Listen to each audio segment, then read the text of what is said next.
What's up, guys? Mighty Mammothswine here, and today I have the GBA Season 6 Week 1 Pick'em Crew video.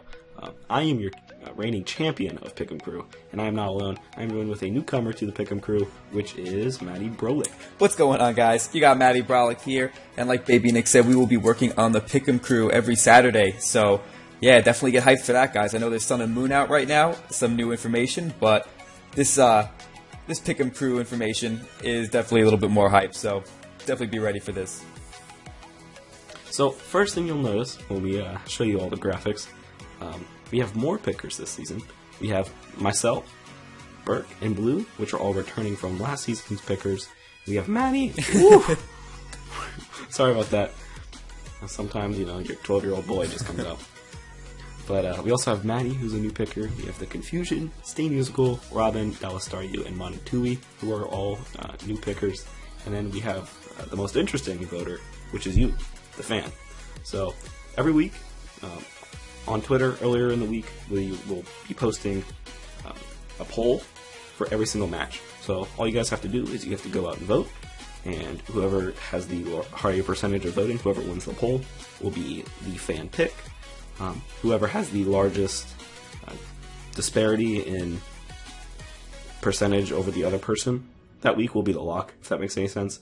So definitely very fun.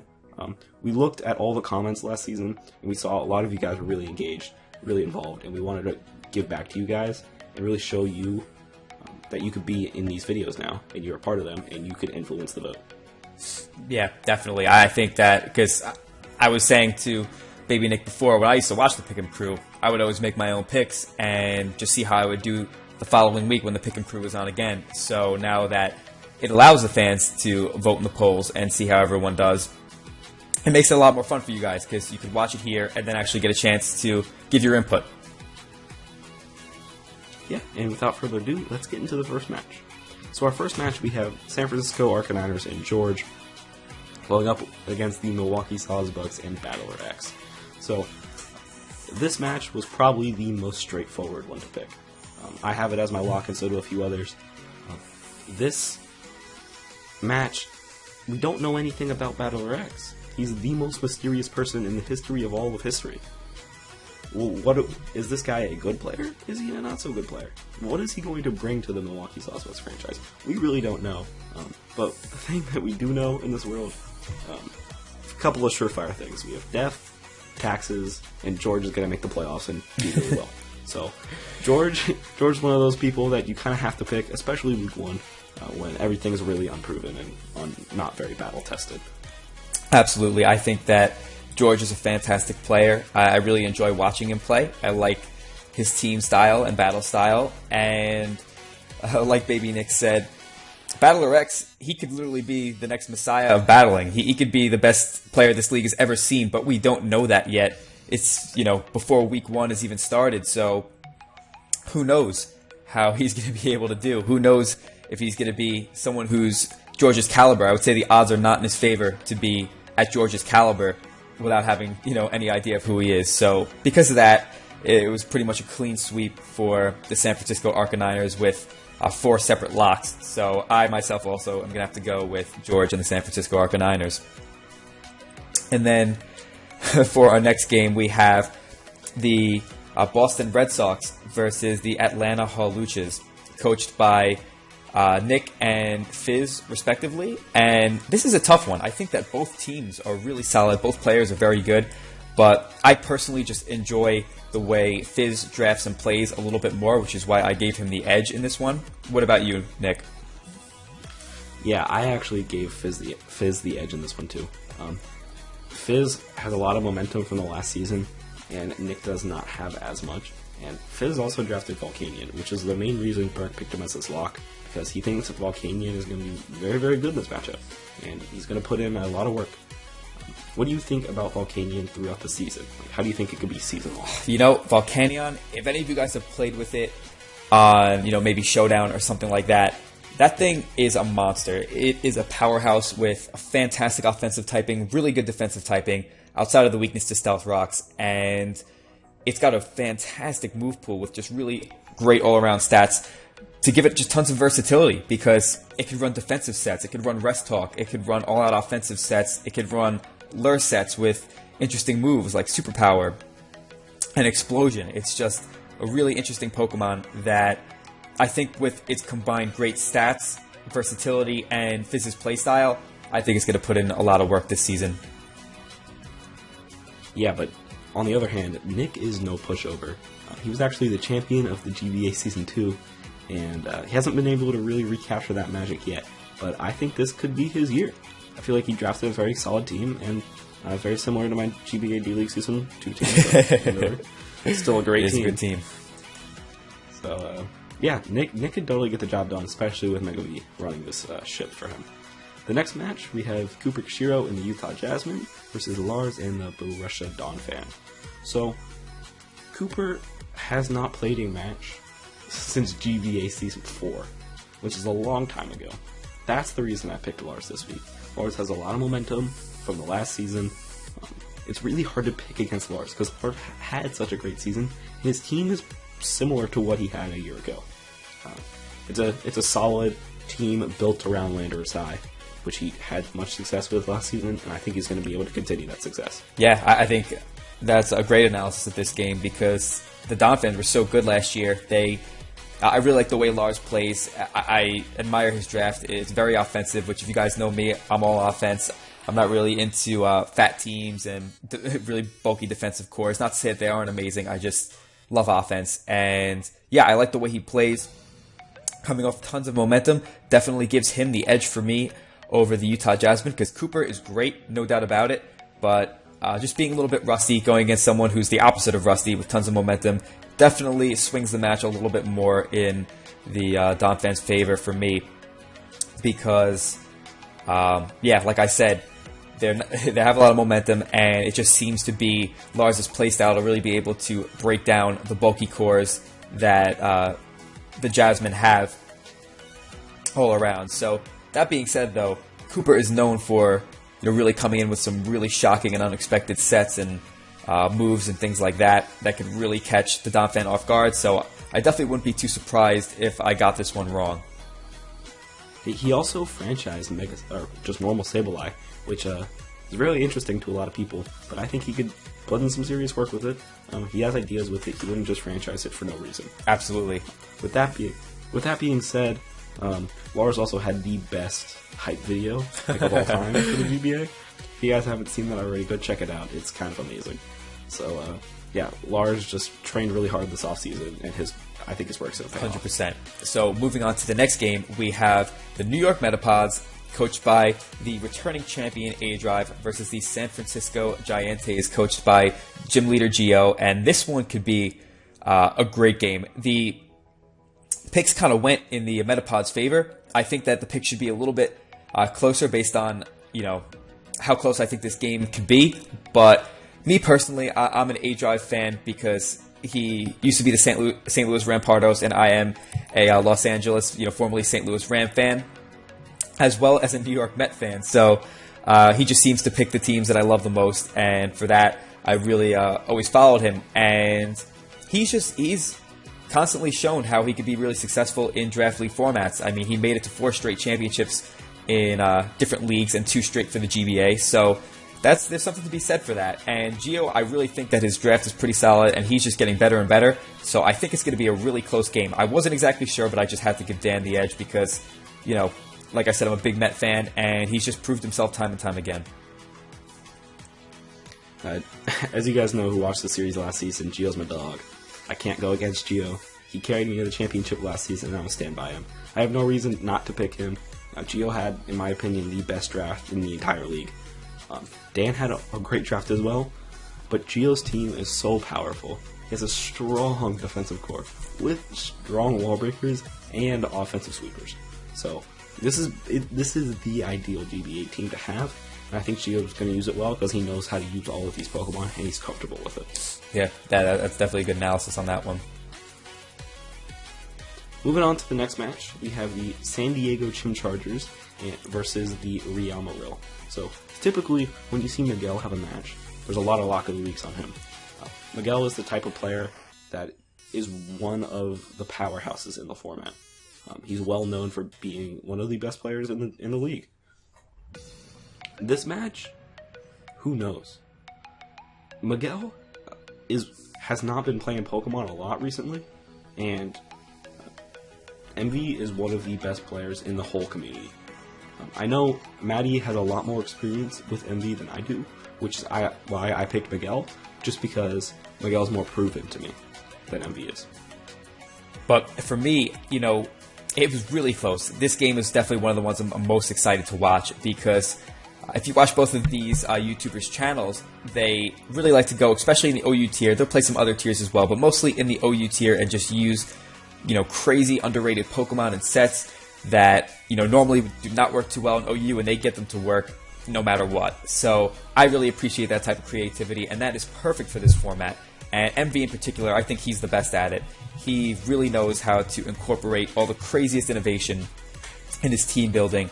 And I'm actually from the National Pokeball League, where MV played in the minor league, which had some really solid competition. And he had a really strong showing with only one loss the entire season, and he won the Minors Championship with a team that I personally did not like too much. And each week, you could just see how much better he was getting, doing some crazy things with that team. Like I said, I wasn't even crazy about. And now I think he's got an even better team. So I'm looking forward to see what he could do this year.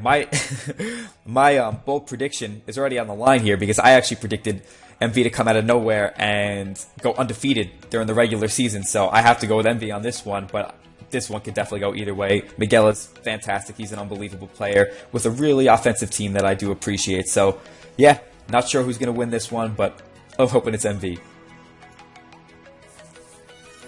But anyway, we'll move on to the next game. So we have, for this one, the Arizona Deoxys, coached by Gubbs, and the Philadelphia Scizors, coached by none other than Chimpact, another one of the best battlers in the YouTube community.